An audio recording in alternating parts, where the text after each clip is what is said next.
Assalamualaikum warahmatullahi wabarakatuh. Bagi Bapak dan Ibu rekan-rekan semua, perkenalkan nama saya Zahra Fauzia Rahman dari Program Studi Administrasi Negara Universitas Terbuka. Pada kesempatan ini saya akan menyampaikan tugas mengenai dampak urbanisasi serta tantangan dan masalahnya terhadap pertumbuhan perkotaan. Sebelum masuk ke dalam dampak dan tantangannya, penting bagi kita untuk memahami terlebih dahulu apa itu urbanisasi. Urbanisasi adalah proses perpindahan penduduk dari wilayah pedesaan menuju wilayah perkotaan yang disertai dengan perubahan cara hidup, pekerjaan, dan pola pemukiman masyarakat.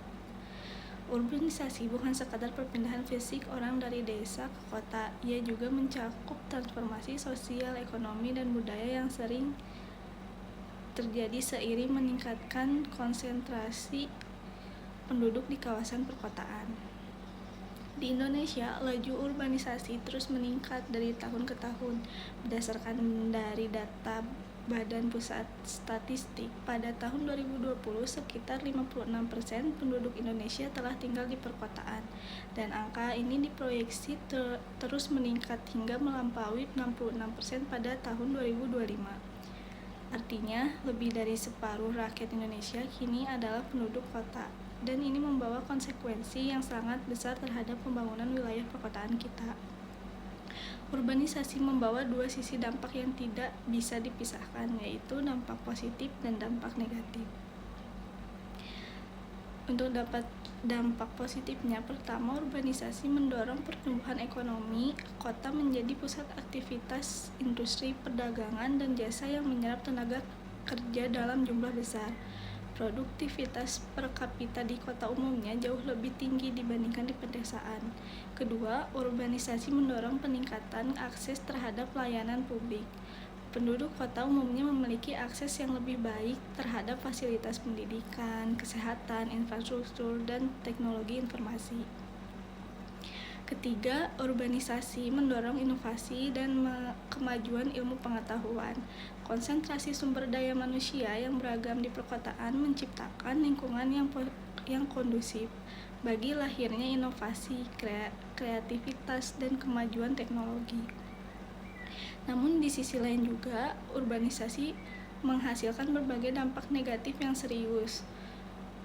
Contohnya, ledakan penduduk kota yang tidak terkendali ketika arus migrasi dari desa ke kota tidak diimbangi oleh ketersediaan lapangan kerja, perumahan, dan infrastruktur yang memadai, maka kota menjadi mesin kemiskinan baru. Kedua, juga munculnya pemukiman kumuh atau slum area. Penduduk berpenghasilan rendah yang tidak mampu mengakses perumahan layak terpaksa membangun hunian di kawasan-kawasan marginal, di bantaran sungai, di bawah jembatan, atau lahan-lahan yang tidak diperuntukkan bagi pemukiman. Ini menjadi salah satu wajah yang nyata dari kegagalan pengelolaan urbanisasi. Ketiga, tekanan terhadap infrastruktur dan lingkungan hidup. Pertumbuhan kota yang pesat tanpa perencanaan matang menyebabkan kemacetan lalu lintas kronis, krisis air bersih, pencemaran udara, dan penumpukan sampah yang membebani daya tampung lingkungan. Keempat, ada juga kesenjangan sosial dan ekonomi yang melebar. Urbanisasi seringkali menciptakan kota-kota yang tumbuh dengan ketimpangan tinggi di mana gedung pencakar langit berdiri berdampingan dengan kawasan kumuh yang miskin area. Urbanisasi menghadirkan sejumlah tantangan struktural yang harus dihadapi oleh pemerintah kota. Setidaknya terdapat 5 tantangan utama. Tantangan pertama yaitu ketersediaan perumahan yang layak. Permintaan terhadap hunian di kota jauh melampaui ketersediaan yang ada. Akibatnya, harga tanah dan rumah melonjak gratis, sehingga tidak terjangkau oleh kelompok masyarakat berpenghasilan rendah dan menengah. Pemerintah daerah dituntut untuk hadir dengan kebijakan perumahan yang terjangkau, namun bukan perkara mudah di tengah keterbatasan lahan perkotaan. Tantangan kedua yaitu kemacetan lalu lintas dan transportasi publik. Urbanisasi memacu ledakan jumlah kendaraan bermotor pribadi, sementara kapasitas jalan dan kualitas transportasi publik tidak berkembang secepat pertumbuhan penduduk. Kemacetan bukan hanya masalah kenyamanan, ia menggerus produktivitas ekonomi secara signifikan. Tantangan ketiga, pengelolaan lingkungan hidup dan bencana.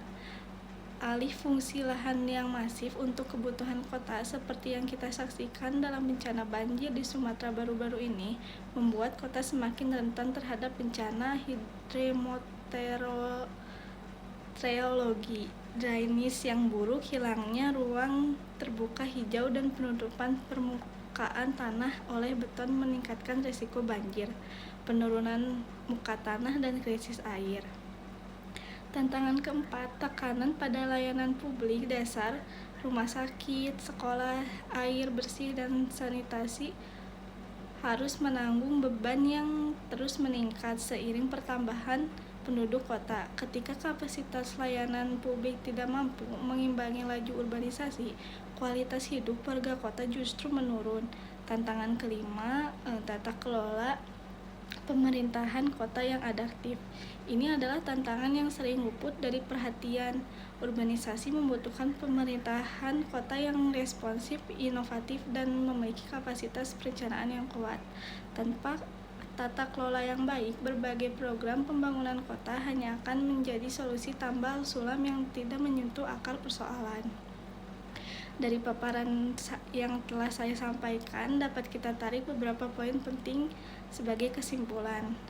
Pertama, urbanisasi adalah proses yang tidak bisa dihindari dalam dinamika pembangunan modern, namun dampaknya terhadap kualitas kehidupan kota sangat ditentukan oleh bagaimana ia dikelola.